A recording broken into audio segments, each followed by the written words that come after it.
Welcome to Beast TV.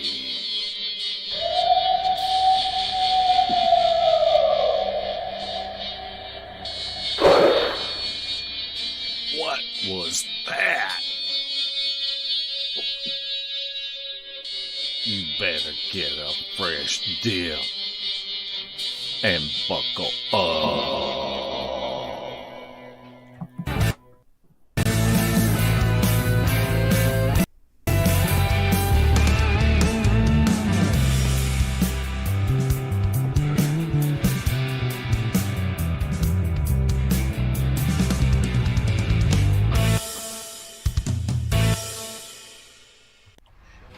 Larry Forrest II, how you doing tonight?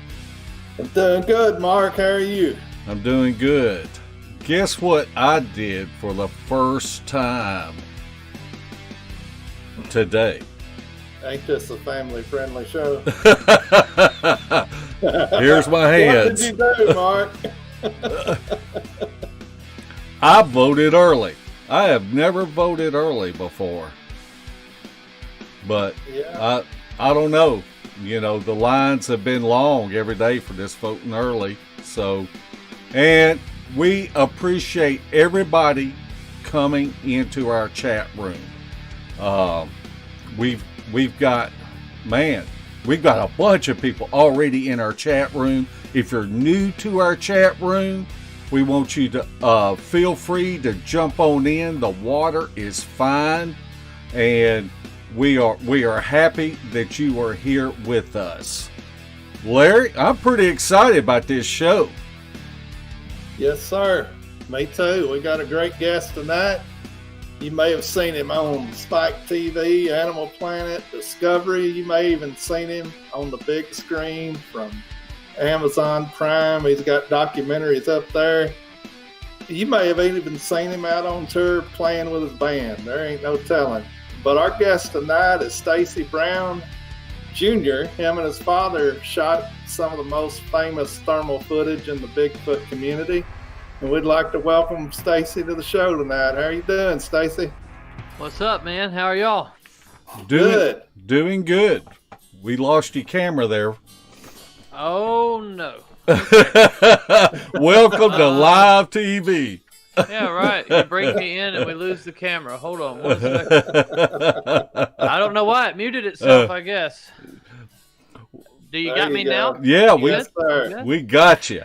You see, the way I advertised this thing was the only other thing going on tonight was two guys fighting who are much uglier than me. This is going to be a positive program, so why not tune in and let's Yeah, I guarantee you'll hear a lot better conversation here than you will there. Yes, sir. At least the conversation here is going to be truth. That's right. Yeah, I was thinking about running for dog catcher, but I don't know. Hey, for real though, like, love him or hate him, but Donald Trump, somebody told him when he was a kid he could do anything he wanted, because somebody told me that same thing. When you grow up, you can be whatever you wanted, and he wanted to be the president, and so it happened. So, hey, now I've got restored faith in the things that I want to do. The most unlikely person in the world to ever become president became president. So, anything's possible. Stacy, most of our audience knows who you are, but for those out there, why don't you just give a little background about yourself and where you grew up at? Okay, I grew up in a small town called Crawfordville, Florida. A lot of swamps here. It's not the Florida that you think of. When you think of Florida, you think beaches. You know, this is thick woods. You know, it's just hot, extremely hot, thick woods. You know, it looks like a Tarzan film in most places around here. So, small town, there wasn't much to do. You know, so I grew up playing in that kind of stuff. doing whatever, just in the woods. And so throughout life, did a bunch of things. I actually was on the hunt for Bigfoot when I was like 6 years old. Wow. Yeah, so like Unsolved Mysteries was really big in my childhood. Uh-huh. Okay. Also that show Sightings, my dad would watch these with me, and we'd watch it every single time it came on. It didn't matter if a bank robbery or whatever, but every now and then they'd have some weird ass stuff, like some aliens or some ghosts and something like that. So that's what always like really interested me. Funny story. From watching that program, I was watching Sightings, and a guy had said he had seen Elvis, and so they had all these like Elvis sightings, right?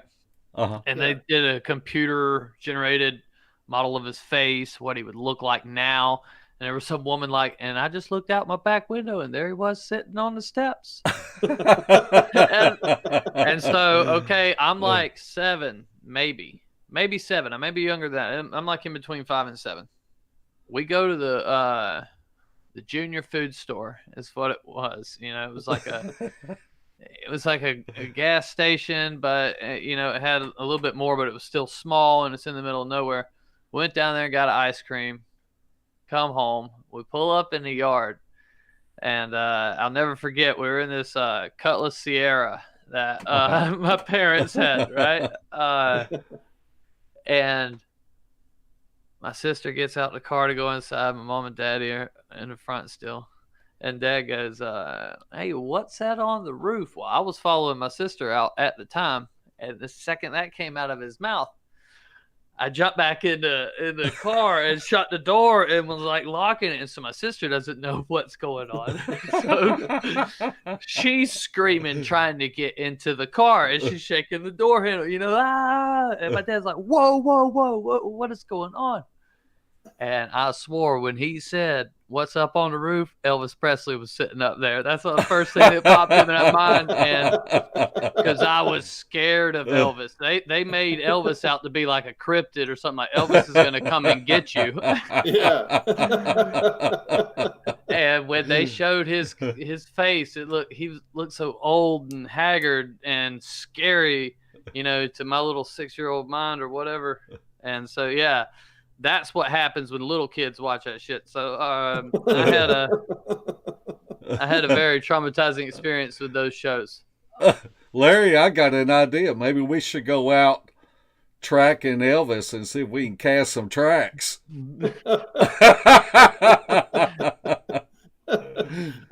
I guess Stacy hasn't ever went and visited Graceland then. I have not. Yeah. It recently came up in a discussion about doing a paranormal investigation out there, but I've never been there. That would be cool. Yeah, it would.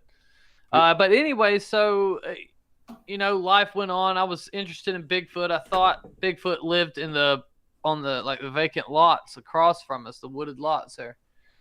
And so I go in the woods, we'd look for Bigfoot, and then something would happen, a squirrel, or there'd be some kind of noise, and we'd come running out of the woods. And this was a daily thing. So anyways, I grew up, was living life, and I was a musician, and then I just seen a Bigfoot one day, and it kind of came like once I guess I got into my mid-20s maybe. I started going with my dad just to get away. We were going to hang out. We didn't really think there were any Bigfoot in Florida at all. Never had found anything. We still tried. We still put out game cams, did a lot of hiking, looking at tree breaks, things of that nature. We even had some of them pheromone chips we put out, but never ever thought that was going to be a real thing. And then I went camping at a lady's house. She had a claim that she had Bigfoot on her property. We went out there, and she had Bigfoot on her property. It was kind of a turn in the road for me, if that makes sense. It Yeah. was definitely a fork in the road. Or well, I don't know that it was a fork because I don't know that there was ever any other choice than what has happened now. So whenever you were at the lady's house, what exactly happened? So we go to her house. My dad was originally supposed to go with me, but he had got kidney cancer at the time and was, going through surgeries and stuff. Yeah. So he couldn't make it. He stayed at home, and we went out there immediately coming down the driveway, and it may have just been because this lady. I guess I should back up. This lady, if you ever seen Finding Bigfoot, the second episode when they're the second episode ever. They're in Florida. Uh-huh. Okay, they're The in one where Bobo falls off the deck. Okay, that's the place. The lady had the handprint in her door, so they put her name up there, and I looked her up in the phone book. These used to be a thing back in the day. So I looked her up in the phone book. There she was. Called her up. She said, "Hey, come in November when it's a little bit cooler." She was worried that the snakes were a big issue. She didn't know me at the time. You know what I mean? She didn't know how comfortable I was in said areas. So we waited. Went out there. Immediately coming down the driveway, we thought we see something step into the woods. And she had this probably a half mile, or not a half mile. I'm thinking probably a quarter mile, maybe. Wooded driveway. And it may not be a quarter mile. I don't know. It was a long driveway, all right? So I just don't want to be wrong about it. But it turned to her house, and then it also went straight, okay, off down into this ravine area. Yeah. So there was this whole ridge running, this ravine running beside the road. And this is the only place in Florida, the only region area, where it looks like there's kind of mountains. I mean, it's not mountains, you know what I mean? But it's hills, and the elevation's only I think 240 feet at its highest. But they're pretty steep, and so it's hilly, okay? But it looks a whole lot like North Georgia. Yeah. And so she gives us this tour of the property. She tells us all this stuff, and then she tells us nobody's ever camped here before. Okay. Now BFRO had been in there for 7 years at this point. Yes, at this point. They have been in there quite a bit. And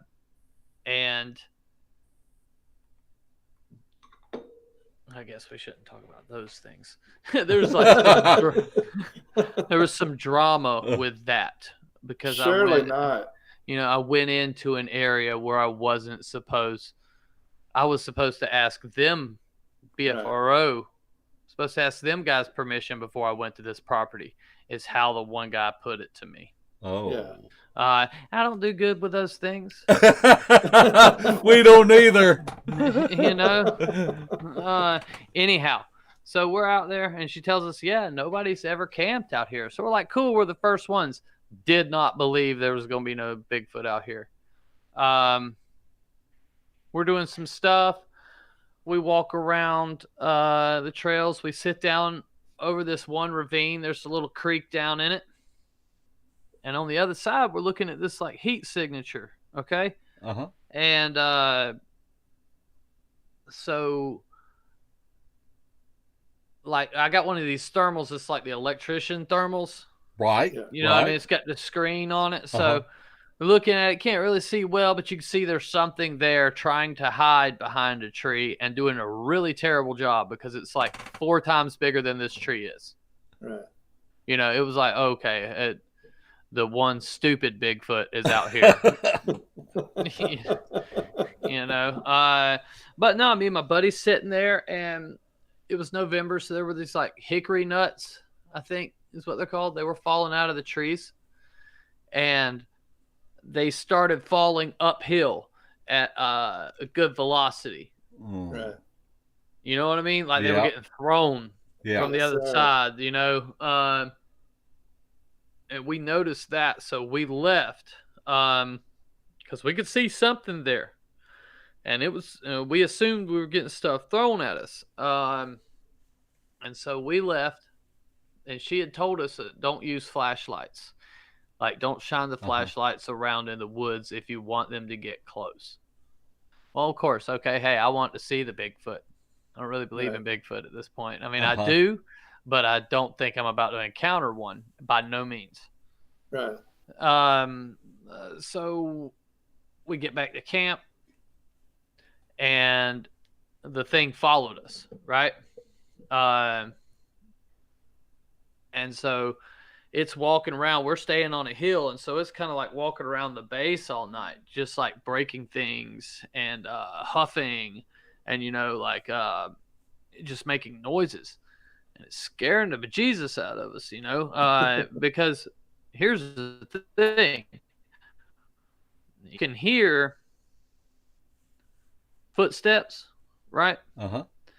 And then you can shine a light on it to where they came from, and there'd be nothing there, and they will wait you out.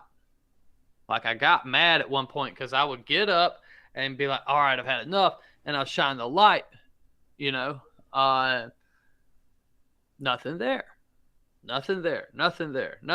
And then I'm like, I was sure I heard the footsteps in one spot, and I shined the light on that tree where it was right by, and I held that light, and no footsteps for now like 10 minutes, because I held the light there. I was like, all right, come on. And then finally turned it off, turned my back, footsteps again. So it was like they were waiting. It was waiting us out. But we're freaked out, We are 100% that's what this is at this point. You know what I'm saying? Yeah. The knocking, the little, like the rumbling, you know what I mean? Just like the vocalizations it was making, but it wasn't making nothing that was loud. You could just hear it. And so I ended up falling asleep. Before I fell asleep, we're sitting there around the campfire, and we had ate. We had cooked. We cooked so we could eat, and it just walks up to like the firelight. Right. Okay. It just stands there, and it sounds like it's snoring while it's standing there. It's like like a very raspy breath, and you can't see like if the light was on it, but it's like right at the edge of where that fire doesn't really go no more. There it is. Yeah. And it stands there for a few moments, looks at us, turns and walks off. I look at him. We begin to drink. At this, let me rephrase that. I begin to drink. He was already drinking. So this continues on. The thing just walked up there apparently to see what we were. It probably honestly walked up there to see what we were several times. That was just the one time we seen it. Right. You know what I'm saying? Because it didn't really make no noise when it was coming up there. For as big as this thing was, you'd thought you'd have heard it, but you didn't. And so he ends up falling asleep in the tent, halfway out of the tent. He got drunk. Like, he was scared. That's scared. Passed out. Yeah. And I just drank enough to where I was like, okay, I can lay down. It's calming down. It doesn't seem as much anymore, And I'm sitting on the tent or the cooler while it's calming down, and I fall asleep while I'm sitting up, and then I wake up when I'm like nod off the cooler. So I go get in the tent. Everything's good. I got my gun, 44 Ruger Red Hawk. Yeah. 44 Magnum right there. We're sleeping in the same tent. Okay, there were 2 tents. Yeah. But we slept in one. Grown men. But so we're sitting there, we're sleeping, and I just hear him screaming. And I turn and I wake up and I look at him. He's looking right at me and he's screaming. And tent is like right up over our top of our head at this point. Like it's pressed down the top, Yeah. right? And so then it runs off. And that was about it. The next night, it wasn't the next day. We didn't have no encounters during the day, but once it got dark again, the stuff started happening again. Wasn't as close or wasn't as intense. We didn't get nothing thrown at us. You could just, it was like they were still there, still checking us out, but it didn't come in. We didn't see it. We heard a vocalization that was close, though. You know what I mean? Like he went down to the creek or something and made a vocalization. And then there was another one that came off from a much further distance, a reply. So I was sold, seeing is believing, and I seen it. So I had to believe it. I had no other explanation for it. It's just one of those things. You got to see it. I understand what it sounds like when I tell you that there's an 8-foot tall, hairy, whatever running around in the forest. I know it sounds crazy. I get that. Is this where you captured the FLIR footage at? About 12 miles away, along the same creek system. Okay, so that old saying that they follow the creek. Yeah. There's a lot to that. Yeah. You know what I mean? mean? Very much so. Yes, sir. So, yeah, that happened. I quit my band immediately. I was done. I didn't have time to practice anymore. And have time to do nothing. I became obsessed with the subject. Made changes in my life to accommodate the subject and to accommodate a lot of time, because honestly, I looked at the Bigfoot community for the first time, and what did I see? I was like, okay, this is why nobody's found one. Yeah. I was like, I can actually do this. That's what first glance was. So I really was into it. My dad seen how much I was into it. He sold his boat that he built now. Wow. He built that boat. Like he got a hull from an FBI auction that had been like gutted, because they had like somebody was carrying heroin or something over in it. Yeah. And he just did it from there. Nice boat, man. And he sold it. He got some other things, and thermal camera was one of them. He got over his cancer and was good. And so we were starting to go again. He was starting to come out with us. And at this time, I've already got a team built up. We got researchers in Georgia and, all these places.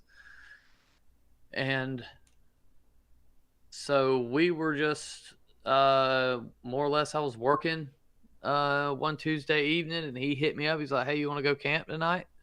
And rest was history. So. Well, it's some awesome FLIR footage. What did you think whenever y'all filmed that? What was going through y'all's minds? Were y'all actually camping that night when y'all captured this FLIR footage? Yeah, we were actually camping. So I moved to 12-hour shifts. So I worked like 2 days and had 2 days off, and then 3 days and then had 2 days, and so I had a rotating schedule like that. So it was a Tuesday, and the next day, Wednesday was it. I had my day off. So he came and picked me up from work. We rode out there. We walked in. Nobody now. It's Tuesday night. There's nobody at Torres State Park. The Rangers are there. We had to check in and stuff.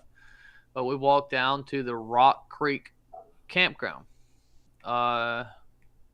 And that's where we set up, and we were just hanging out, having fun. We were cooking ribs and I think we had like White Zombie and some other stuff on. You know, we were just hanging out, enjoying ourselves. It had rained a little bit that day, but it wasn't soaked. You know what I mean? I mean, it was wet, but you could still burn the wood. So we were hanging out. We heard some knocks. You know, I was telling him, I was like, "Hey, they come into these ribs." You know, just joking around. Yeah. Just joking around, and then yeah, we heard another one, and I was like, "Hey, for real, I think that's what that is." And my dad's like, "Ah, whatever." You know, another one happened. I'm like, "Dude," and then he's like, "All right, hey, if another one happens, we'll go out. We'll leave the campfire." And because I mean, honestly, it's May in Florida, and walking around in these areas at night ain't good. Like, Right. snakes are a big deal, man. Yeah. Yeah. You don't want to get bit, and the moccasins and the copperheads in that state park are bad. We're walking in the dark, and we're hearing it. We're hearing it on both sides of us. You know, I always seem to think there were like 3 or 4 of them that night. We just happened to be along as the group was coming down the creek. We turned the trail, heard commotion off down this way. And then as we're walking down the trail, you hear something moving on the ridge, and it just stops. And Dad's like, "I got it." He's like, "Oh, I see it. You know, I see it." And then it steps out. I don't want to say too much because I have a documentary with an interview from him on it. And see, the thing a lot of people don't know is there was handy cam footage. Like, my dad was the only one working a thermal. I had a little Sony night shot. I filmed the whole thing from the second we left that camp to the second we got back to that camp. Yeah. Okay? And a lot of stuff happened about 20 minutes into it.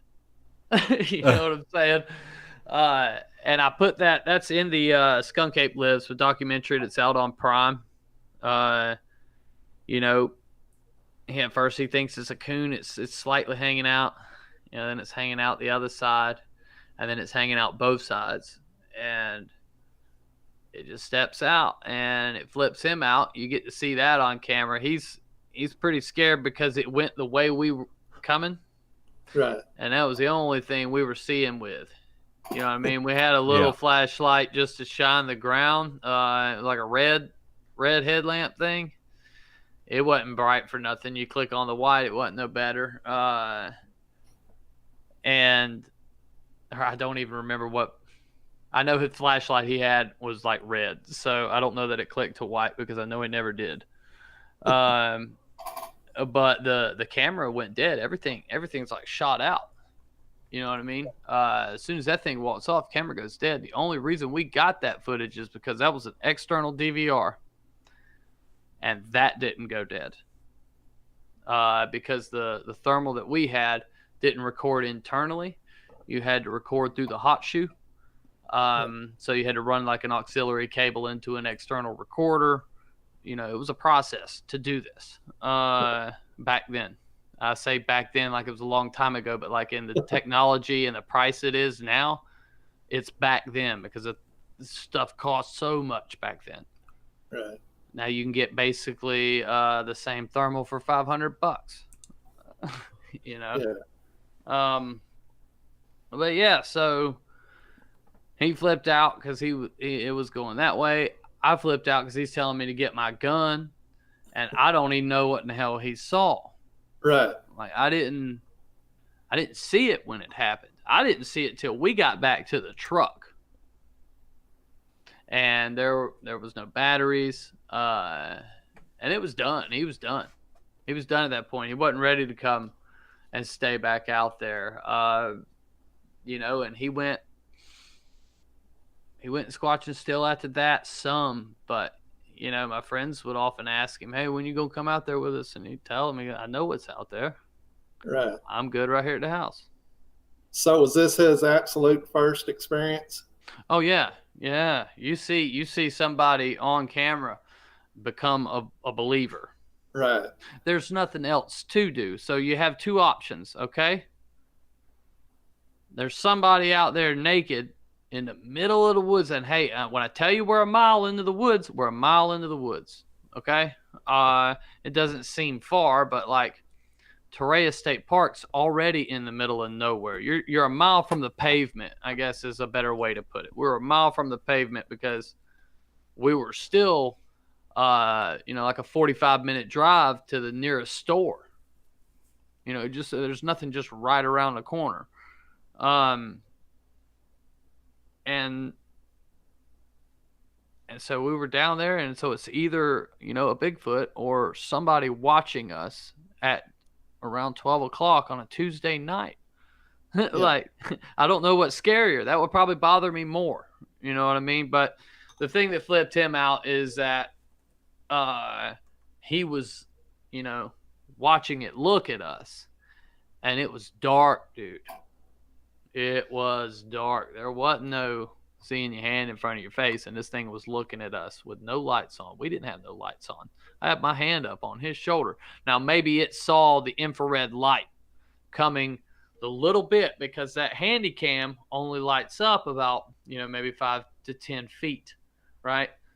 So there was no way I could have seen the thing, but maybe it seen the infrared light that I had and was looking at that thinking, what the world? But for all we know, they see perfectly fine just at night, because the way that thing tore off through the woods, he wasn't worried about running slap into a tree. Right. What are you going to do if you run off in the woods right now and it's dark and you can't see? What you going to do? You're going to hit something, and you're going to be worried about hitting something. This thing didn't move like it was worried about anything. You know what I'm saying? So their eyesight, that was really mainly the one thing besides that, hey, okay, now we got proof, is the eyesight. It's like it was looking right at us. We actually learned that. We know how good they can see at night, because there was no street lights. There's nothing like that. And that thing tore slap off into the woods and didn't hit anything. You know what I mean? So, in my opinion, their vision at night has to be really super good. Yeah. Did he run off and stop, or did he continue fleeing the scene? I have no idea. I didn't know we were running. I had no idea. You seen it run, and then you didn't see it no more. I assume it ran. When we were headed back to the camp, we still heard it, or heard other ones. Right. You know what I mean? Because you see on the tape, he's like, hear that? You know what I'm saying? So, yeah, that's what it did. I don't know. I know we were hauling butt, at the same time. I can understand that. So after this, that's about the time the Myakka skunk ape, if I pronounced that right, sighting happened. Not long after this, correct? Yeah, it really wasn't, man. We put that video out in December because we had the investigation into the video outsourced.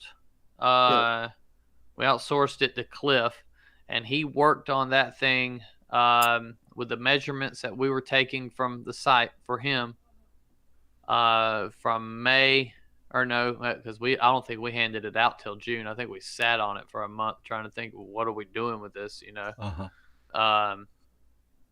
and sent it out to him, and then he worked on it until December. He had actually came down, or no, he didn't get to come down until Finding Bigfoot came, and that's when he confirmed the numbers, but they were the same that we had gave him, minus like an inch or two. He had a rangefinder. We had a tape. So it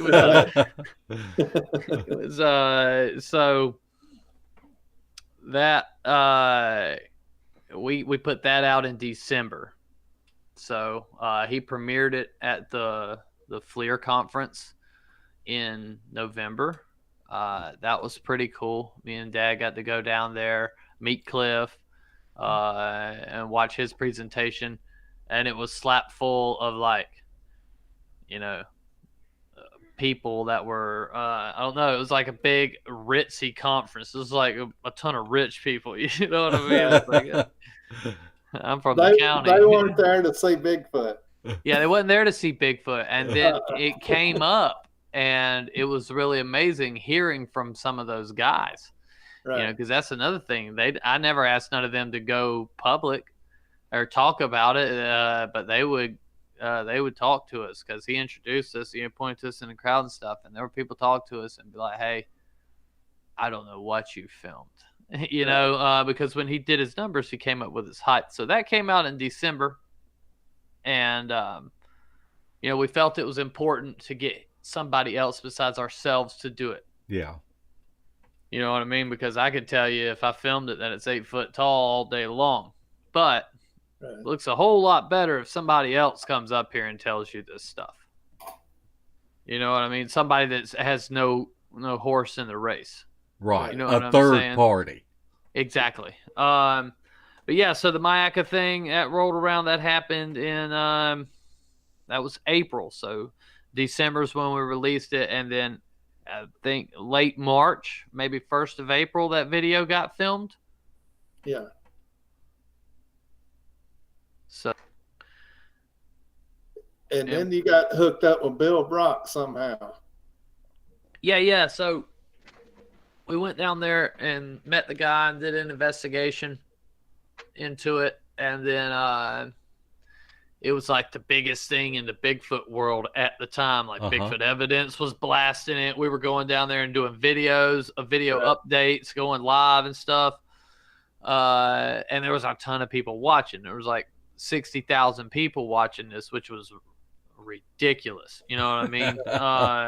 Like Sean Evidence's reach, like for Bigfooting, did a lot for a lot of people. Yeah. And so,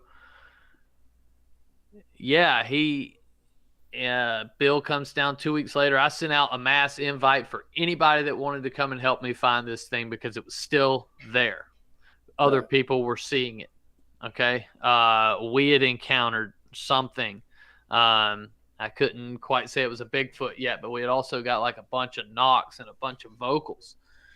So it was really, we're like, hey, we got to go back and do it again. And so we came back 2 weeks later. Tim Fasano was there, his team. Hell, I had like 6 people with me, I think. Bill came down. That's where I met Stevie Strings for the first time. And we went and we interviewed. We had a town hall there. And that was insane because like the restaurant's full. Okay. I stand up and ask if there's anybody like to talk, and nobody says anything. I'm like, oh, all right, well, I'll be over here if y'all want to talk. And then it was like we had to get a table because everybody, they didn't want to talk in front of everybody. But they come up and tell me where they saw it and point to it on a map and when it was. And we got a lot of reports right then. Like, it was kind of ridiculous. So, but like you got cameras and stuff rolling. They don't want to. Yeah. They don't want to talk. They're done. You know, it's a small town. Myakka's a smaller town than I grew up in. I think it might only be like 90 people live in Myakka or something. But it's a small town. Just a caution light, basically. And so we went out because this field is basically like the marsh. The Myakka River runs through there. And it'll dry up and you can walk out there. But like most months, it's like waist deep. And there are a lot of alligators. I'm not even playing. Like, I don't even know why they even think they have alligators in like Louisiana. This place has alligators. It's like 90% of the world's alligators got to live in this park, right? Just an extreme amount. So, we were finding, like, there were packs of hogs, okay? We were watching them, and like, we were finding a lot of hogs in the field that had been killed, and like their legs were broke. And then there were live hogs running around with their legs broke.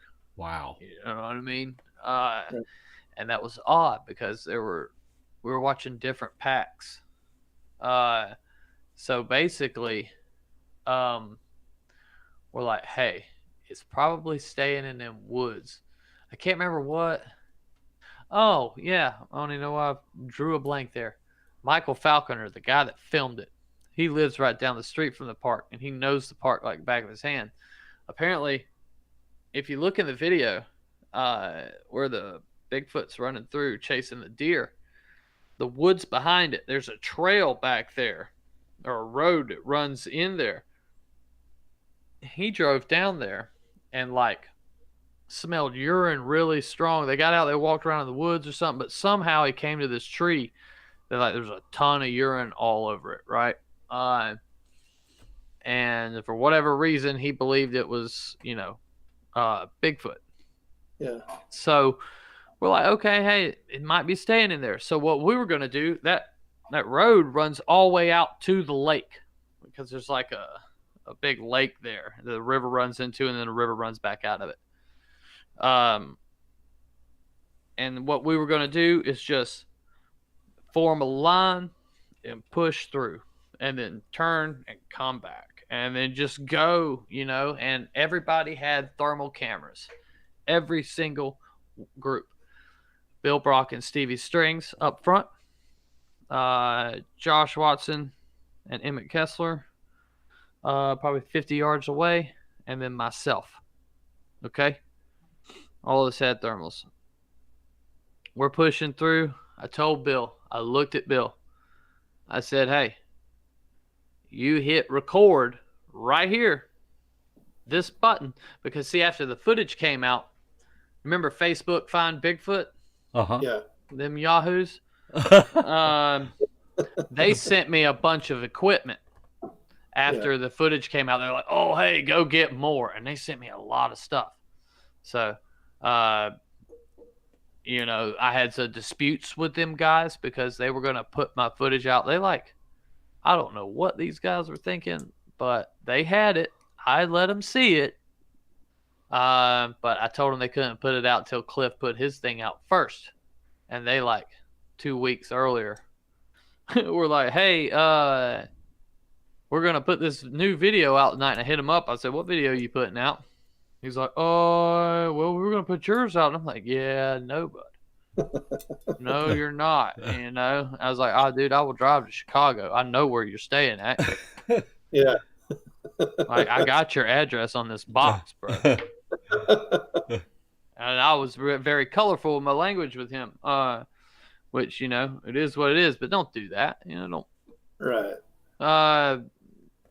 So anyways, these thermals, it was like the ones that go into damn Cadillacs, like in the grill. Uh-huh.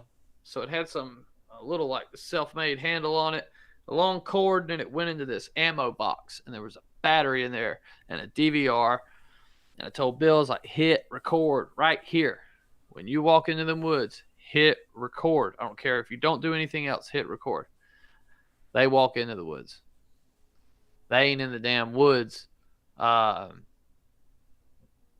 minutes and see something on a tree, standing behind a tree. And the tree goes up and then forks. And it's standing on the other side of it. And Stevie thinks it's a coon. They can both look at it because the DVR has the monitor on it.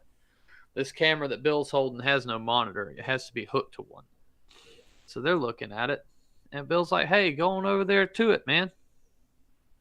And right as he goes over to that thing, Cuz takes off out from behind the tree and starts running. Probably was 2 or 3 feet from Stevie. Scared Stevie slapped to death because he didn't think nothing like no noise like that was going to come.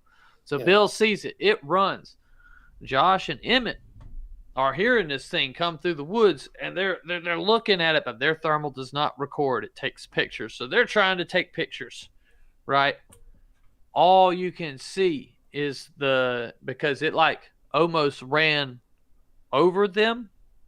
It tore off, and it couldn't have been because the pictures they took is just straight heat, nothing else. Right. You know what I mean? So it had to be a few feet, 10 feet away or something. And I'm hearing all this commotion.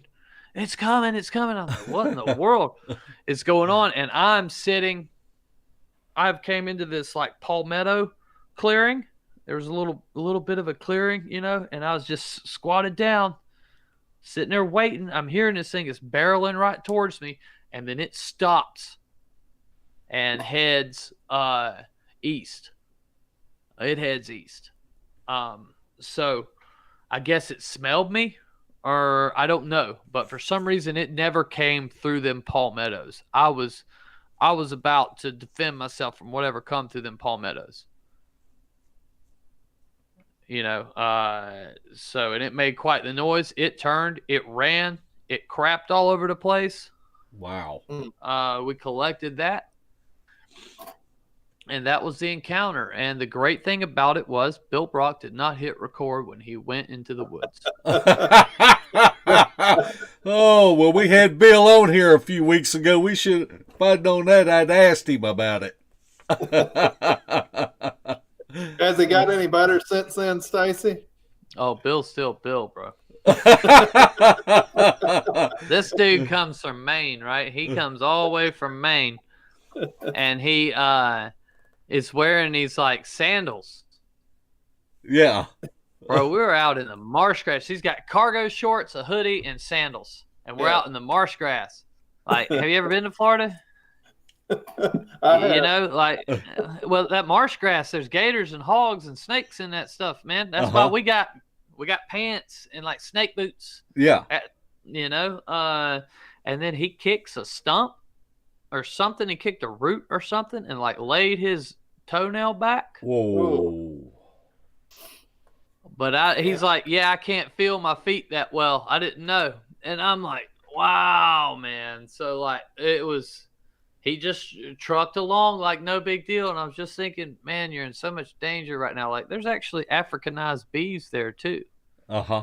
Yeah. You can't just go stomping off through the marsh grass. Right.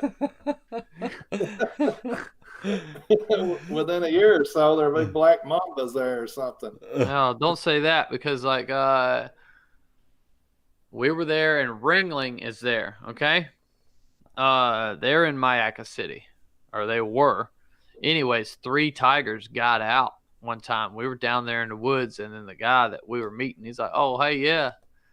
Them big old tigers got out the other day. I'm like, what? He's like, yeah, three tigers got off. And, like, where we were at was on the same road as not Jewel Gill. Yeah. It's not Jewel Gill Road, but it's the road right in front of Wauchula Road, I think is what it's called. But, yeah, it's on the same road. And we were like, probably 10 miles from the place, but damn, what's the tiger's range? Yeah. I was worried about that, but anything can get out there and do just fine. Yeah. So, yeah. All it's got to have happen is somebody turns it loose. Yeah. Yeah. So. You just look at the python situation out there and how it was just perfect for habitat for them. Oh, yeah. And that'd never be. They didn't let them have free reign on taking them out early enough. Yeah. I believe that problem could have probably been at least a good dent put in it. I don't think it'd be where it is now, if you would have just let the people go out there and kill them. Yeah. But you had to catch it. You had to put it to sleep. You know what I mean? Like, serious, dude. You had these nut jobs. Sidewalk spitters. I don't know, man. These people, they ain't never gonna go out there anyway. So what do they care? Yeah. Right. Yeah. You know what I mean? But like the people that like these places, and enjoy doing that kind of stuff, they care. Yeah. You got to be careful when you go to sleep. Yeah. It's because I like to just sleep on my sleeping bag. But like depending on what part of the state you're in, you can't just go doing that. Yeah. You have something like on Jungle Book when you wrap Mowgli up. You ain't lying. Yeah, I don't want to wake up with no Burmese python's breath in my face. No doubt. Stacy. Yeah, a funny story. We were out there, and I can't remember who it was. I can't remember if it was Cliff or the PA. I know Cliff. He slept out away from us, and I was telling everybody, hey, y'all sleep up here around the fire, Because in Myakka State Park, there's a massive hog problem.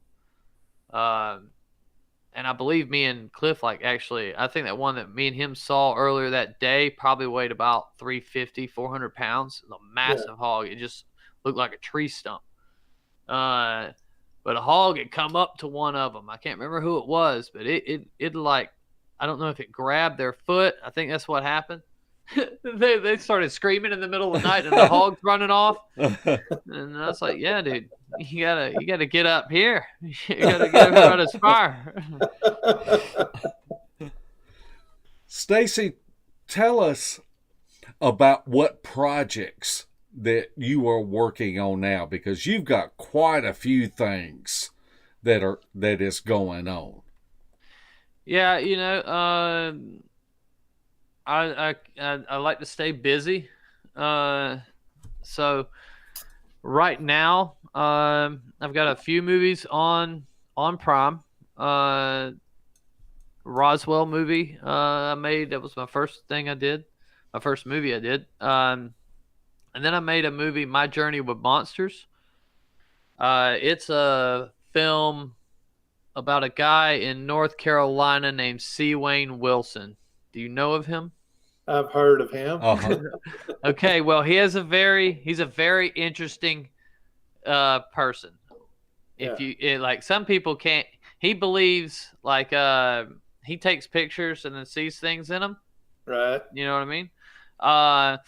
But in all fairness, he sees these things and then takes the picture. You know what I'm saying? Like, he's like, oh, it's right there, and it takes a picture, and then there'll be a face in the picture. I'm like, how do you do that? You know what I mean? Like, how did you see it like that? But because I can see the face, but I don't necessarily, think it's a Bigfoot. Right. But the stuff that comes out of his mouth, it's just entertaining. Like, it's like a 26-minute short, I guess, a human interest piece. Is one of the most interesting people I've ever met, hands down. I was like, he paid me to shoot a movie for him, and I was like, dude, because this still had to be edited. He paid me just to come up there and shoot.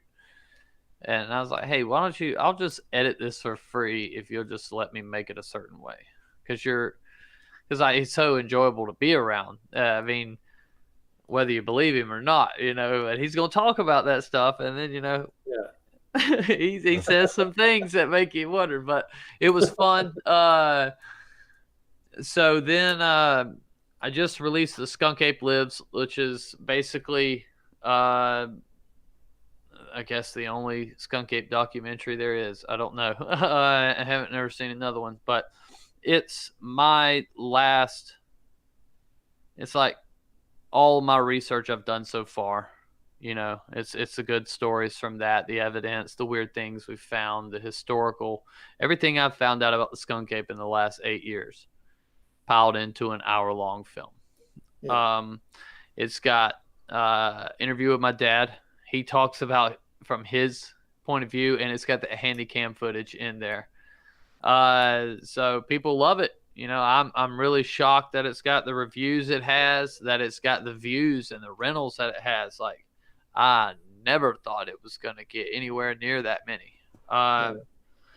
And okay, so a movie just came out. Redbox put it out.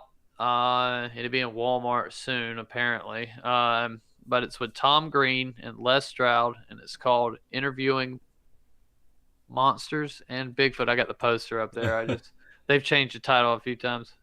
It's Interviewing Monsters and Bigfoot. So it's a Bigfoot comedy.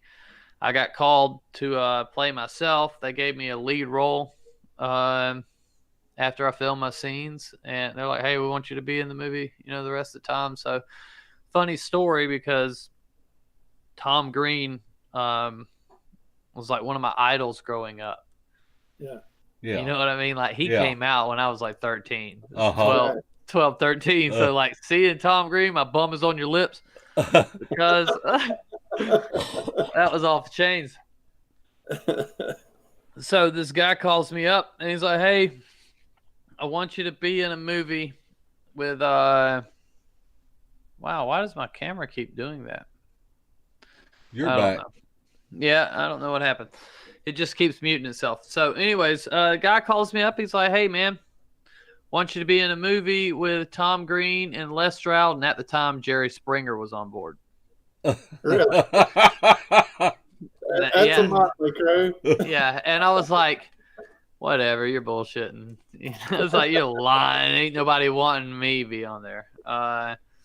So yeah, anyways, it was true. So I ended up playing Tom Green's nemesis. I steal an item, a sack that is very valuable to him and Bigfoot research. I'll leave it at that. And Les Stroud plays Professor Corey Mathis, who his wife was killed by Bigfoot, and he's trying to prove it to the world. You know, clear his name because kind of the town thinks that he's just a murderer that got away with it. You know what I mean? And so one way or another, I meet Les Stroud's character, and then I steal said item from Tom Green. Me and Tom Green have this like long fight. It's cool, man. It's a funny movie if you like Napoleon Dynamite, indie comedy, I guess.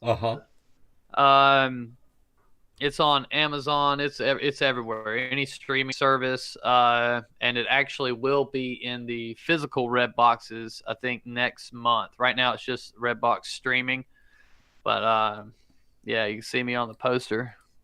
Looking cool with a gun. I'm like pointing a gun, looking cool, looking like I support Donald Trump. But yeah, so that's out. That finally came out. We filmed that back in like 2015. Wow. Yeah, they paid me like a year's salary for me normally in a month. Hey, that's good. I was like, oh my God, you guys are so dumb. But yes, I'll take that money. So yeah, then so I became good friends with Les, and I wrote a screenplay called The Pit. It's about two guys, Army veterans, who go into the woods reconnecting after 20 years. They're reconnecting on a camping trip in Florida, and sinkholes open up in Florida all the time. Just so happens to swallow these gentlemen, and they're stuck in a pit with no way out, them and a dog, and that's it. There you go from there. So it's like, what happens next, you know, because you've only got a limited amount of food. Nobody knows where you're at all, and there literally is no way out. Yeah. So it goes in. It's kind of like a psycho thriller. So it's it's a very mental film. Okay, so like when you end up watching it, you're gonna be like, all right, so what now? You know what I mean? You're gonna have to think on it. Which is what I like, you know, or you may get it and then you may extremely make you mad. I don't know how people are going to take it. Like it's I don't know. Our early screening, like we had an early screening of it and only one person left, but she was in a certain demographic that we thought would leave. Yeah. So when you do a screening, you get all demographics in there. You know, that you can. Yeah. And then you rate each one so you know where your audience is. And so the 60-year-old church ladies are not our audience, like, at all. You might have known that going in. Well, we just had to see, man, because you never know. Sometimes. I think she actually came with a buddy of mine. Yeah. So, but yeah, that I don't know when that's coming out. I know the final version because like I edited. That's a very hard word to say. Like, especially if you look at it on paper, it doesn't sound like, I don't know, whatever. So yeah, I did it. And then like, Les pulled some favors and got some stuff done. A new edit we worked on together, like with some other editors. He pulled some guys that have edited for a long time. Yeah, you know what I mean. And then that that information was valuable, just to hear, like free input, from these Right. people, like things I didn't think about. You know what I can mean? imagine. And because I've been doing that kind of stuff, like that was my hobby when I was in high school and things of that nature, but I ain't been doing it professionally for 25 years. So, and then I we was got, gonna, I was gonna ask you how you transitioned from Bigfoot hunter and being in a band to production. well, it had, it, I've been making like little movies with my friends since I was small as I can remember, man. You know what I mean? That was a hobby. We would film ourselves and stuff like that. And then I was in TV production in high school. It was one of the few classes I did attend.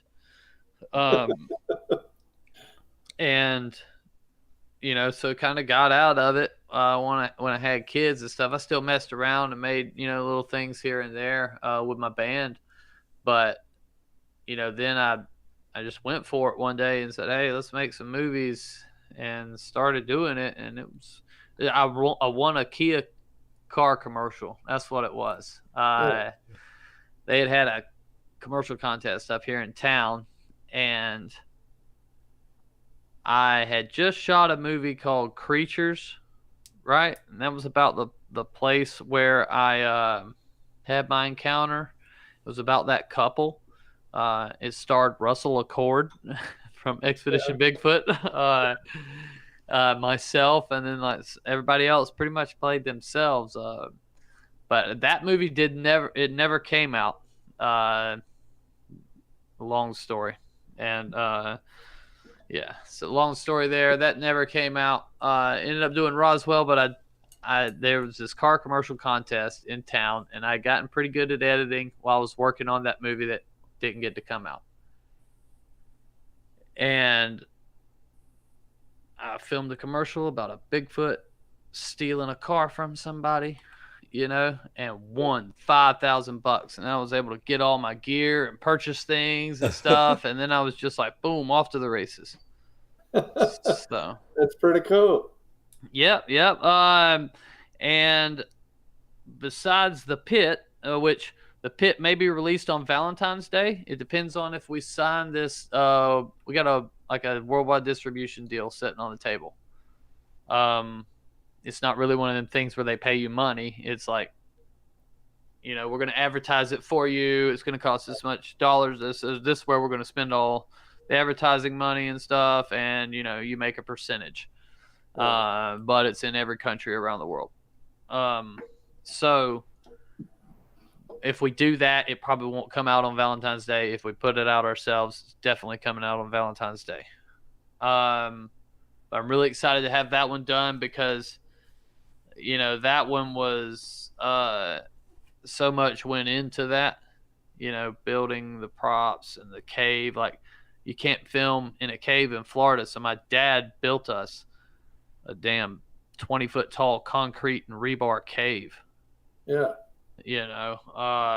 So, and it's still there today, but that, that means a lot to me. I want to get that film out. You know what I'm saying? Besides that, the newest project I'm working on is called Monster of the Myakka. And it is about the encounter we just talked about, the Myakka encounter.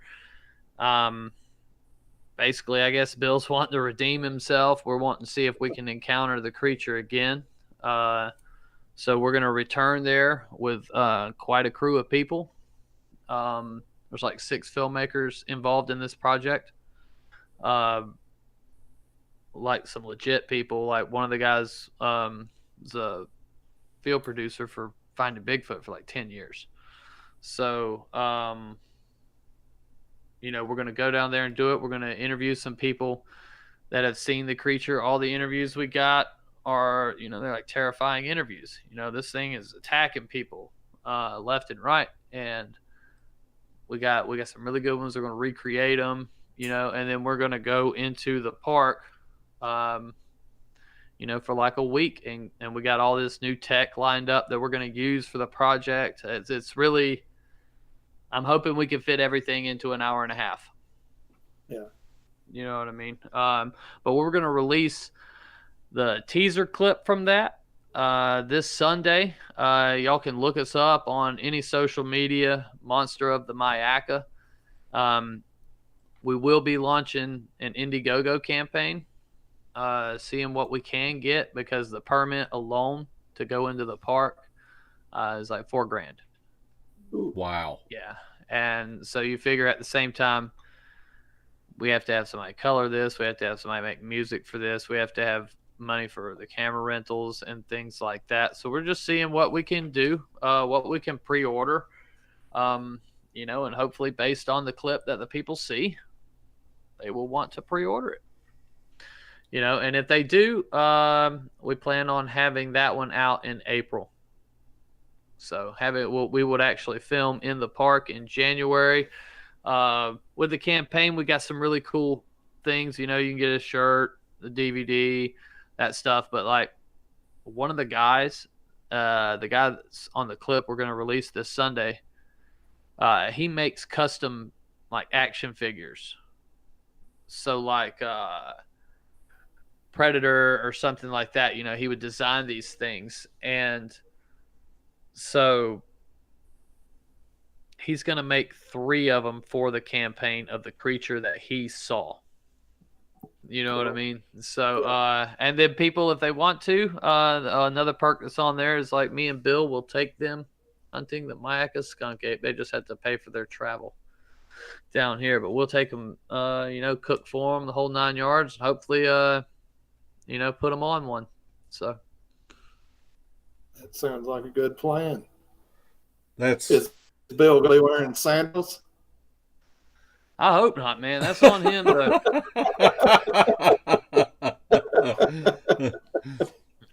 He's like me. I know he ain't got no insurance. Tell us the difference in between when you go out to actually try to research for yourself and doing a filmed production. What kind of differences that you encounter, whether if it's you have like a script, what kind of research do you do, and what areas that you will go into? Well, with like a production like this one, a lot of the things I do, I'm the cameraman, but that's just not a possibility. There's too much coverage that has to happen and things like that. So when you're going researching, when I'm going just researching, I've got my camera with me, in case I get that chance. I want to be able to take it and get some more footage. But going researching with me, I take everything with me. I take, ghost equipment. Dude, I got a whole bag of tricks. Everything's on the table. I don't know what these things are at all. People can say they think they're apes, or that's fine. I've experienced too many other things while I'm experiencing Bigfoot activity, or that is like directly correlated with it, for it not to be connected. It may not be connected, but I at least have to explore it. Yeah. But yeah, so that's when I'm normally researching, unless I'm going to somebody's report, which I try not to do anymore, because you're always getting a report from last week. It ain't doing me no good right now. I need to find them now. So I've got a few different spots that I just continually go to and try things. Now with a production like what we're going to make, how it's going to work because of the new tech that we have, the hunt, so to speak, is going to be a bunch of different ways. It's actually going to be 10 people researching. Okay, 10 people to move about the woods and do basically experiments. Okay, so these 2 guys are going to go over here, and for tonight, they're going to try this. Okay, and then, hopefully on that last day, After everybody's done experiments all week, because that's all it's going to be, what will attract them? Is this going to help? Are we going to be in the right area? Is hiking going to work? You know what I mean? You have to look at every aspect, and we have a whole lot of new tech that's like never been used by anybody in the Bigfoot world. You know, because these guys are making these things strictly for this. Okay. Right. We have the guy he makes the equipment for Ghost Adventures. Yeah. Okay. He's making equipment for this. And there may be something like I said, I can't not say that could be the way it is. I can't not hunt it like an ape. Right. I also cannot not hunt it like a spirit, or like, what the Native Americans say it is. I have to go down every path. And so that's what the production will be like. There'll be, 5 different experiments every single night for 7 days. And so we're hoping that something works. When you think about it, it's like 35, 35 experiments. So wow. We're trying new tech. And so that way you can send the 2 people and a cameraman. And then you can get the coverage of those 2 people very good with 1 cameraman. And then you've also got a cameraman with this crew. So we're fully documenting everything that happens. Yeah. It's different when you see people like Les Stralgos that makes a show, Survivor Man, and he's able to do everything by himself. Uh-huh. That is not a normal. No, that's pretty awesome. It is awesome. It's a hell of a feat. Yeah. So, not everybody does that. And so just having 2 guys running an experiment. One of the guys we got, he's a scientist, and he's built a thing based on a theory that he has. And if his theory is right, this movie's going to be big. Wow. I can't go into what his theory is, but right now, because he's still like testing. But the only problem we've had with that, because did this, is the travel ban. He can't fly across the pond. Yeah. So, but we're hoping to get him here for this. We're hoping things calm down, and but we may be hoping against hope. Whoever knows. But anyways, we got all these experiments, and we're going to try them. And then at the end of the day, at the end of the thing, hopefully we've got some real evidence. This isn't going to be because like my biggest problem, like TV shows, stupid TV shows. I've been on one. You know what I mean? They're very like Expedition Bigfoot, very scripted show. Yeah. Right. You're not going to get that. If this experiment goes out here, you may not see but 2 minutes of it, but nothing happened. Yeah. Right. You know what I mean? But see, that's the thing. I ain't worried about that. And in them 35 experiments, something's going to happen. I ain't got to worry about that. We're going to catch some real stuff. And that's the deal with like when you're making your own film versus when you are making a show with a production company who's got money invested into it. Right. They're scared that you're not going to be able to pull it off because, first of all, they don't give a damn if Bigfoot's real, nor do they even want to believe in it. Yeah. Right. It's like, oh my God, we've got $5 million tied up into this TV show. You need to have some things happen. Let's weave a storyline. But like the only storyline that I'm putting into this production is that it's a road trip. We're all meeting here and heading back down there for the hunt. And along the way, we're going to talk to people who have seen it. And the really cool part about this is that their recreations are going to basically be mini movies. Uh-huh. That's cool. You know what I'm That's saying? really so cool. Like, yeah, it's like the guys start talking and then it's going to go into like basically a fully scripted reenactment. Uh-huh.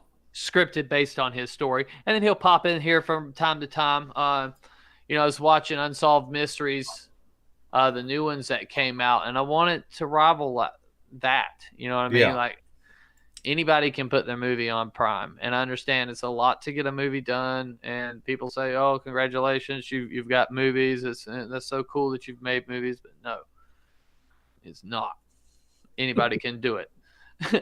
I want mine, to like be cream of the crop, look right. the best, And so we've assembled this team. We're already assembling the post-production team. So, like in the last 2 weeks, this thing's kind of taken a different course. But it's like,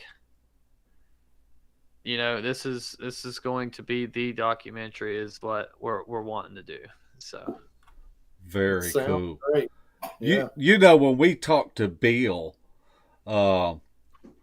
me and Larry just got really enjoyed talking about the spirit boxes. Tell us about the spirit boxes. okay, so a spirit box, and I use that when I go bigfooting as well.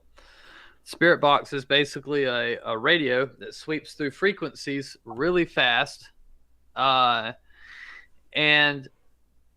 the thought is that you'll be able to contact the spirit through it. So the spirit will use the device and then tell you messages. So you ask questions, and then it'll flip through the channels, and then it'll click. And maybe it worked. Maybe the word that came through made sense. Maybe you get a sentence. And I've really heard stuff. I've heard some stuff while bigfooting that was just like like Hairy Man. How many times have you heard Hairy Man across the radio? Yeah. Yeah. Yeah, not very often. And then like curse words, like bad words, bro.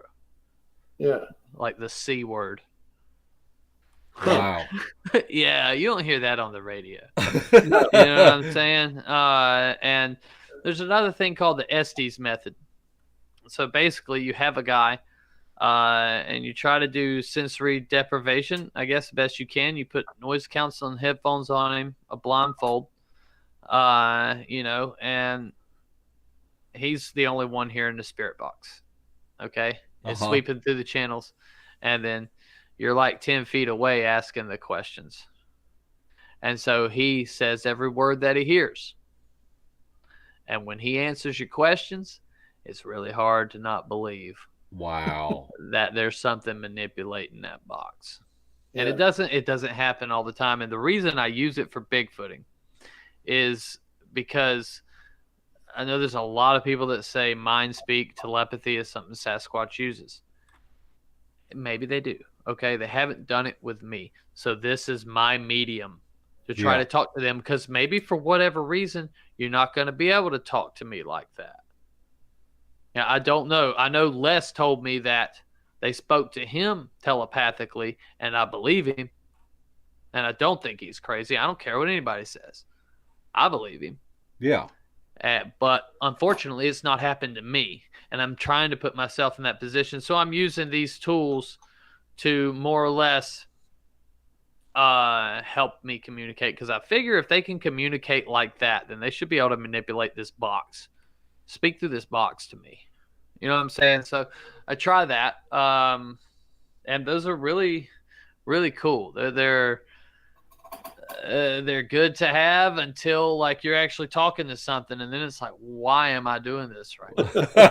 Yeah, that would be me. Yeah, in the dark, a mile from the closest road. there ain't no screaming for mama and running for the truck. No, because you'll take it home with you in the box. Yeah. Like I went to a place, and have you ever heard the word Beth on the radio? Maybe you have. Not much, right? Uh-huh. I heard it like 42 times in 7 minutes. Wow. Okay? And then I started hearing Beth everywhere we went through that box. Wow. Yeah, and so you have to close these things, what they say, or like spirits will attach themselves to it. But that's a rabbit hole, and it's the paranormal is something that I gave a shot, and it turned out to be something, and I don't want to not continue to look that way, because I also have questions about life. Uh-huh. You know what I'm saying? Outside of Bigfoot, I do other things besides Bigfoot, and so I think that I think all of it is connected. The UFOs, the Sasquatch, the orbs, the ghosts, the energies and stuff. I think it's all connected. And I think maybe in 100 years we'll understand it. We don't now. Now it's called paranormal. It may not be considered paranormal in 100 years.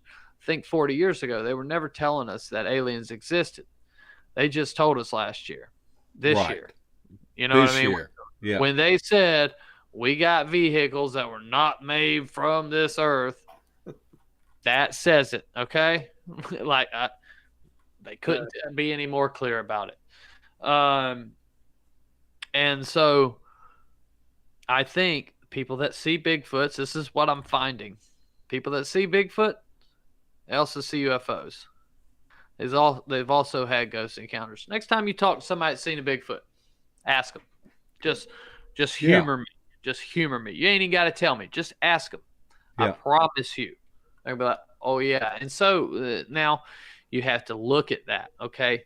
So, is there something to that? I'm thinking the actual truth to all this, the key to all this is in the witness. It's not in the things that they're seeing.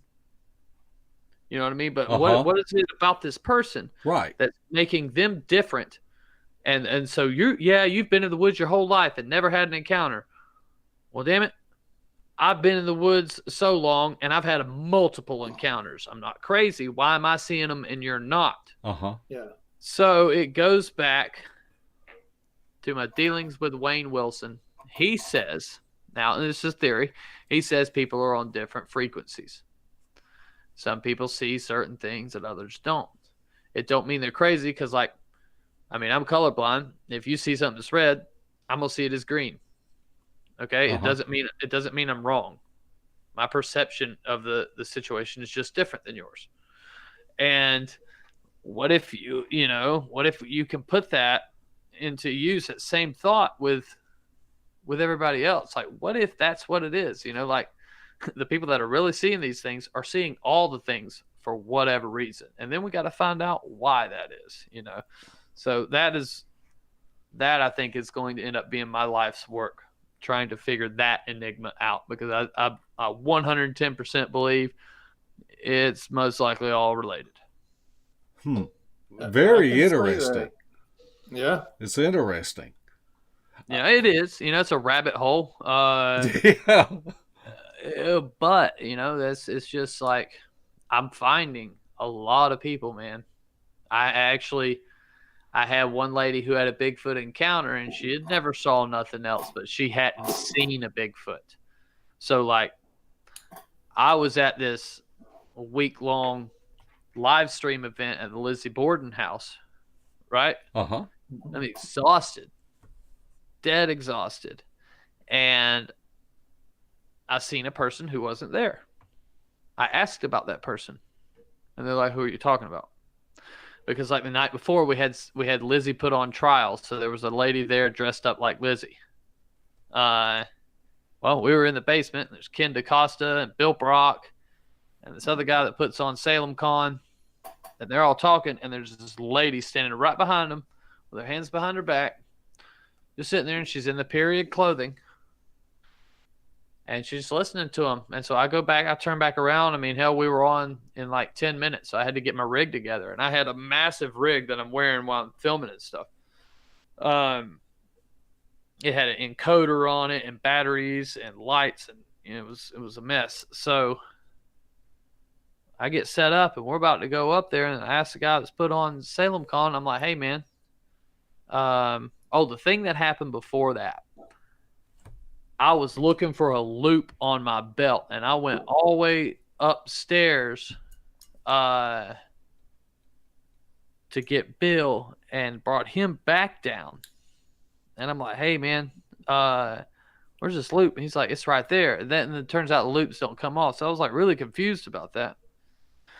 And then right before we went on, I asked the guy what they were doing with the actress. It's like, why y'all got the actor here? He's like, what are you talking about? And I was like, oh, don't do that to me. Yeah. You know what I mean? And I really thought they were messing with me, but then I got extremely sick.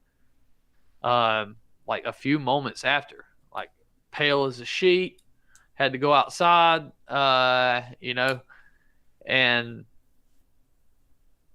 if there really was, there never came of that. I know I saw it, you know what I'm saying? And so that almost, I think, like what happened there was like just being exhausted. Like Aleister Crowley. Yeah. He used to, before he'd do his rituals, he would exhaust himself. He would exhaust himself to the point where he hardly couldn't stand. And then he would perform these rituals, and that's when he would see these things. And say what you want, but Aleister Crowley's really the first person to ever describe a gray alien. And that was something that he said came through a portal. Okay? Uh-huh. And so, I was reading up on him, and I'm like, damn, that whole exhaustion thing may be it, because he claimed that it would thin the veil. Like we're supposed to see all this stuff, but there's something in our brain that puts it up. And so they say you hallucinate when you're sleep deprived. You hallucinate. We know this is scientific. Uh-huh. Who says you're hallucinating? Who's saying it ain't out there? You know what I mean? Yeah. And you just happen to be so tired that you can see it for whatever reason. I don't know. So that's where my mind is lately. Before we get to the questions, I really like your band, Stacy Brown and the Big Bad Wolves. Why don't you just kind of touch on your band a second? Well, that's actually an old project. That one, we haven't done nothing since I think 2016, 2015. I kind of got out of music, but it was like a grunge rock, band. And it was fun. We jammed for a while. But this Saturday, I am going to record my first song with my new band. It's like a southern rock. It's called Slim Tucker and the Cadillac Space Trip. There you go. Yeah, right. But it's like I don't know how to describe it. It's like a southern rock thing, Yeah, so I'm really digging it. I'm having a lot of fun with it. Cool. Nothing wrong with that. That's cool. So, Larry, I guess we better get to the questions. And all right. Are you ready for the first one? I'm ready. Okay. Stephanie Perez asked, where are you in Florida? And you can say northeast, whatever. You don't have to be specific. It's the Panhandle. You know what I mean? It's Tallahassee. So basically like 30 miles outside of Tallahassee. Okay. All right. CD Squatcher asked about the Bigfoot and hurricanes, and what do you think they do whenever a storm like that comes through? Well, it's funny that Mother Nature always seems to kind of know. Uh-huh. You know what I'm saying? Yeah. We're the stupid ones that need the warning system. Yeah. That's a good point. Unfortunately, like Torreya State Park was completely destroyed where my dad got the footage from. A lot of that area was devastated from Hurricane Michael, but when we get these big storms, they obviously have to move out of certain areas because you just can't inhabit them anymore. And when I say the destroyed, like everything that was taller than 5 feet got broken in half. Wow. So. All right. Hilton Whittlehead asked, how long ago was the last time that you were beardless? Oh, wow. I was almost beardless this year. I burned a sizable chunk off of this thing. Bro, I almost cried, man. But the last time I was beardless was the same thing. I was with my kid. I was with my son. He was young at the time. And I leaned down to blow the fire, and then he'd blow the fire, and then I'd blow the fire. Well, he blew out of turn, or maybe I was late. I don't know. I'm not pointing blame. But he burned one side of my face off. Oh. Oh. And I was like, "How bad is it?" He goes, "Don't look at it, Daddy. I'm so sorry."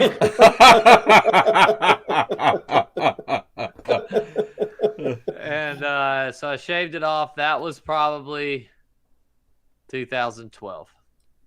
Wow. Wow. So Larry, what's that thing called that Shelley discovered that we used with wet wood in a fire? Oh, I don't know. I don't, it's Bevel? yeah, it's I like an don't old know. car antenna, but and it stretches out, and one end's bigger than the other, and you can pinpoint where you want the air to be distributed at. And man, we have gotten just totally wet wood, right. to be able to get a fire going. Okay. Yeah. And that'll keep your beard away from it, Stacy. Yeah, that's Oh what I my. was thinking. We'll send you one. Uh, CD Squatcher asks, when will you be back to Myakka, because she wants to be there. That's not gonna be too long from now. Actually, I've got to go down there after the campaign for the movie gets done. I've got to go down there and meet with the witnesses, Uh-huh. tell them what Yeah. I'm wanting to do. So I will be down there for that. Definitely going to go squatching. If not both of those nights, because we're the permit we're pulling gives us actual permission to that whole park, every part of it, and to do various things. You know what I mean? Yeah. Uh-huh. It's a commercial filming permit. Well, they have a back lot of that park. The majority of it, the public can't go into anyways. It's a preserve. Yeah. And that's where we're going to be. So I want to go in there and scout. So I'd probably say December. I'll probably run down there for a weekend because we plan on getting things fired up in January. Uh-huh. So. All right.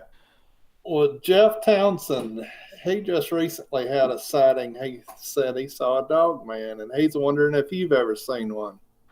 I have not, thank the Lord. I have been on a werewolf hunt, and I guess that could be considered a dog man. That was insane. I mean, that was fun. That was the really first thing that sold me on the spirit box.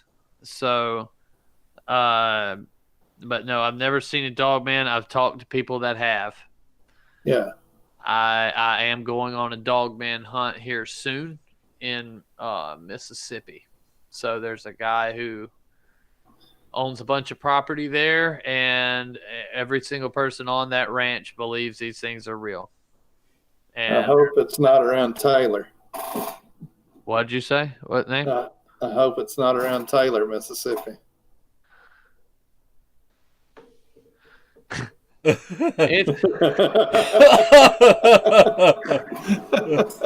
Well, all right. What's wrong with Taylor? Mississippi. Well, I tell you, our research area is land between the lakes, and a lot of people know that is the beast of LBL. So if you ever get up our way, we'd be happy to take you and show you where supposedly that happened at. Well, the guy told me, because I was wanting to come alone, and he told me that's not an option. He said these things are very aggressive and dangerous. He worries about me. So he said he's not letting me go out there by myself. So yeah, I'm definitely, I'll talk to y'all about that afterwards. All right. Root Beer Fuzz asks, what does your son think about you being in these movies? My son loves it. My son is a huge Les Stroud fan. Uh-huh. And I had seen on his Instagram one day, because Les had came to the house, and he was in his room, but he's like, Les Stroud's legitimately in my Uh, in my house right now discussing a film with my dad. Like my son grew up watching Les Stroud. That was, once Barney phase was over, that's what he wanted to watch because it was on Netflix. It was like all the seasons were on there, so Uh-huh. just binged watched it, and he's walking around in his underwear, sucking his thumb, and watching Survivor Man. So that's why it was so odd for me because 10 years ago, that's where my life's at, watching him, and then I just talked to Les this morning. I talked to him quite frequently. You know what I mean? So it's just odd how the world works. Yeah. Yeah, it is weird, definitely. And he thinks you're the coolest dad ever. Yeah. Well, they had a course on cryptozoology for freshmen down at the high school, and they talk about the footage, and I think every freshman has to take that. So. I mean, it is pretty cool. So, all right, David Blaylock asks, could Bigfoot, Dogman, and Sheep Squatch all be different DNA tempered beasts? Is Sheep Squatch an actual thing? Ooh, I don't know. I thought that was just like a made up thing on Mountain Monsters. I mean, do people actually see it? Because if they do, then I've just never heard of it. I thought it was always a joke. I don't know. I don't know that Bigfoot and Dogman would be the same because they're described so differently, and the people are passionate about what they've seen. Yeah. Yeah. You know what I'm saying? So I don't know. It depends on where they're coming from, what they're made of. Yeah, if they're like interdimensional things, if there's like a dog man, then it has to be something like that. I just don't see that as being a natural animal. A Bigfoot I could see because we have apes, but we don't have any upright canines around the world. Right. Well, I gotta say, if I ever see a sheep squatch, I'm quitting. I'm done, dude.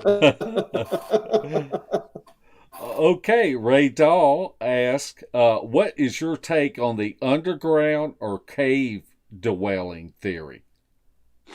It makes sense in certain parts of the world where there's caves. Yeah. Unfortunately, that don't work here. Unless they're able to, swim up in these springs and there be dry caves up in there, but I don't see that as a real option for them. In Florida, there's just no cave system. So skunk ape wise, he's got to be aquatic to some degree because it's Florida and you can't avoid water. But there's no cave systems where these things could survive here. But I very much believe they would live in caves. I believe these things are going to stay wherever they can find, whatever's clever, wherever the shelter's at. Whatever you can take advantage of. All right. Debbie Jones asks, how much are spirit boxes and where can you find one? It depends on what kind you want. I have a Radio Shack spirit box that I hacked myself, so it would do the sweep. But you can get them Amazon. Just type in ghost box or spirit box. They'll run you anywhere from $69 up to $100 and something bucks. Depending on what you want. I mean, you can spend $400 on some of them. But the same with anything. You can get them out for about $69 that are really good. And a lot of people like the SB7. That's very popular. It's I think about $80. But yeah, and so what I did with my spirit box, anybody that goes and gets one, is I took the antenna off. Okay. So you're picking up less channels, and then you put your finger on where the antenna is, and then it uses your energy to amplify those sounds. So if you touch it, you'll pick up a lot more stations. You know what I mean? Because it's using your energy. So I think that when you're doing that, you're allowing you're opening yourself. You know what I mean? To maybe the energy to flow through you and come out of that device. But maybe the spirit flows through the device into you. Or the spirit flows, however. There you go, Larry. I'm not doing that. Okay, I believe our last question is from Jeremy Scott, and he asked, "What other ghost hunting equipment do you use?" Okay, so I have a REM pod, which is basically a theremin. You know, the little antennas that woo, right? Uh-huh. Yeah. And the closer you get to it. So it's got lights on it as well. And you just turn it on and set it there. And, you know, if you get close to it, it'll go off. But in theory, if it just starts going off by itself, there's an energy there causing that. Is that energy a ghost? Yeah, I don't know. I've got K2 meters. You know, I do a lot of dabbling with a lot of stuff. So, like, I mean, in the paranormal world, I know people are like against incantations and crystal balls and certain things and like magic. You know, magic is very interesting to me. Yeah. You know what I'm saying? And I'm not talking about like card tricks or like making somebody disappear. I'm like opening portals and things of that nature. I'm really into that. So, you know, pendulums, dowsing rods, Uh-huh. you know, but we do a lot of chants, you know, and it just depends. It depends on who you're with. Not everybody wants to do that kind of stuff. Not every ghost investigation calls for that kind of stuff. But if I'm in an active place, I like to kind of push the limits. I've had some bad times from pushing the limits. So be careful. The thing is, it's a very real thing. And if you open yourself up to something, sometimes you get what you ask for. Yeah. Yeah.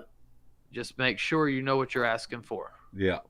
because your life can suck real quick, Yeah. like really bad. Yeah.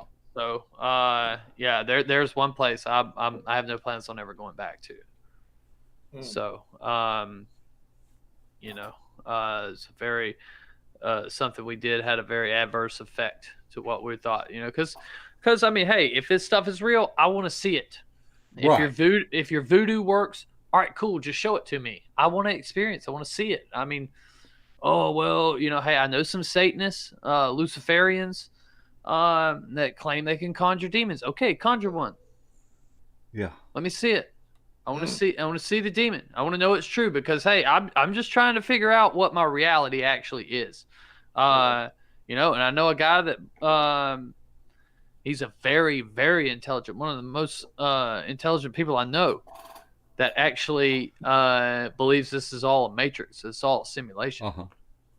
And he's got like, I mean, he's a doctor and stuff, you know, professor. So he very much believes this is all a simulation. And, you know, so I'm just like, hey, let's prove it. You know what I mean? How can we prove it? And so I'm just a doer of things. I am a stranger in a strange world, and I am trying to understand. And so I'm open for everything. Wow. Well, you keep things interesting. I'll give you that.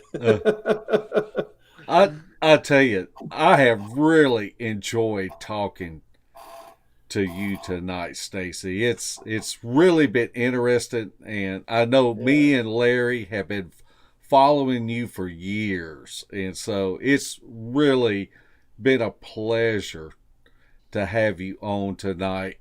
And we would like to give you this time for any final comments that you might have.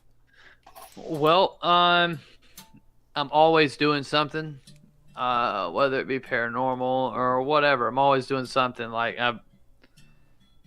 I got contacted about a guy a few weeks ago, I guess it is now. It's not the other day, but and he's seen like a dino gator.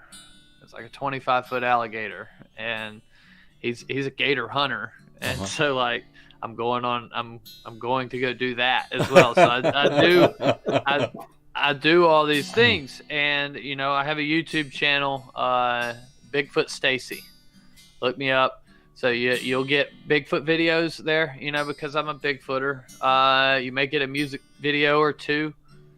You know, you may get some paranormal stuff, some UFO stuff, whatever. You're going to get whatever I'm going to do, So I'm going to start making these little road trips and going and doing stuff. I just went to Lake Shawnee, and we went to the Brown Mountain Lights and the Georgia Guidestones. It's all like a weekend road trip, and I got to edit that one and put it up. But just subscribe on my YouTube, follow me, any social media, Bigfoot Stacy, and just because people enjoy the videos, so I'm gonna keep making them as long as people are watching them. So, like I said, we're always going to do something, and because I only get one life. That's right. That's very. Thank God I only get one life. And I want to tell everybody that I've got some links to Stacy's YouTube channel, his website. They're pinned at the top of the comment section. And Stacy and Bill go live often, very often, and got some great videos on there. So if you haven't subscribed to Stacy's channel, make sure you go there and subscribe there tonight. Oh yes, and if everybody, the only other thing I want to say, because this project means so much to me, the Monster of the Myakka. If y'all find us on Facebook, find us on Instagram, stay tuned because we're releasing our campaign and the teaser clip this Sunday, and we got to hit a certain goal. So if anybody can, I want to pre-order one. If you love The Skunk Ape Lives, you're gonna love this film, and just check us out, follow us, and if you can support us, kick in, we'd really appreciate it. There you go. Well, we thank you so much for coming on, Stacy. We have thoroughly enjoyed it. Yes, sir.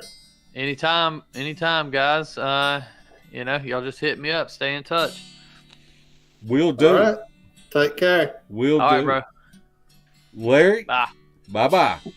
Larry, do you want to talk about the meet and greet? Because this is the last time to talk about it. Woo! Thank goodness. I'm glad. No, I'm not. I'm looking forward to it. It is next, not this coming weekend. It's Halloween weekend, and it's going to be at Land Between the Lakes. We've got a good crowd going already. We still got room for others if you want to go. It's time to decide, though, but it will be Friday night, Saturday night, and we will leave Sunday. Meal will be provided Saturday night, and we're going to have some fun doing night hikes, going out to different places and looking at different things and having some good campfire chat. So if you're still on the fence about going, just come on out and join us. Just come on out because it's going to be a blast. Contact us. You can contact us on the Facebook page. If you're not on our Facebook page, you can leave a comment in the comment section, and I will get in touch with you. And also, we're pretty excited about our Beast TV store that is started. We've had so many people over the past few years to ask us about where can I get a t-shirt? Where can I get a coffee mug? And we've got them now. We had Cam Buckner from Dixie Cryptid to help us out with this. And so get on there and get you a face mask, t-shirts, coffee mugs, gaiters. We have a lot of things to choose from. And so check us out. We want to. Diane got her a pink mug today. She posted on the page. Oh, really? Yeah, it looked good. Very cool. And speaking of our page, if you are not on our Facebook page, check us out. We're at Sawdust Beast. I don't know how many members. It was 20 plus members that was added this week, and we've got a files tab where if you're interested in going out and looking for this critter, we've got a lot of good information on there. Larry, is there anything else that we need to talk about? Not on there. Behave yourself, young man. Well, I want to let everybody know that when we go off the air here, that I will be jumping over to Bigfoot Odyssey. And Carrie called me tonight and asked me if I would jump on there for a little bit. So make sure that you jump over, and probably most of the people on here are friends with Carrie. Carrie is a great guy and has a great channel. So if you're able to, jump on over. And we want to thank everybody for watching tonight. We appreciate your comments, for liking our page, for ringing the bell, and we will be camping next week, but me and Larry has pre-recorded a show. So if you're unable to go camping with us next week, you will still have a show. And I'm going to tell you, it's a good one. A good one. So, A good one. a good one. That's spelled Goodun. That's right. And so, if you're not able to go, you got a show for next week. We love doing these shows for y'all, and so we will be camping next week. But if you want to see me and Larry on YouTube, just tune in. Same bat time, same bat channel. Night, night, footers.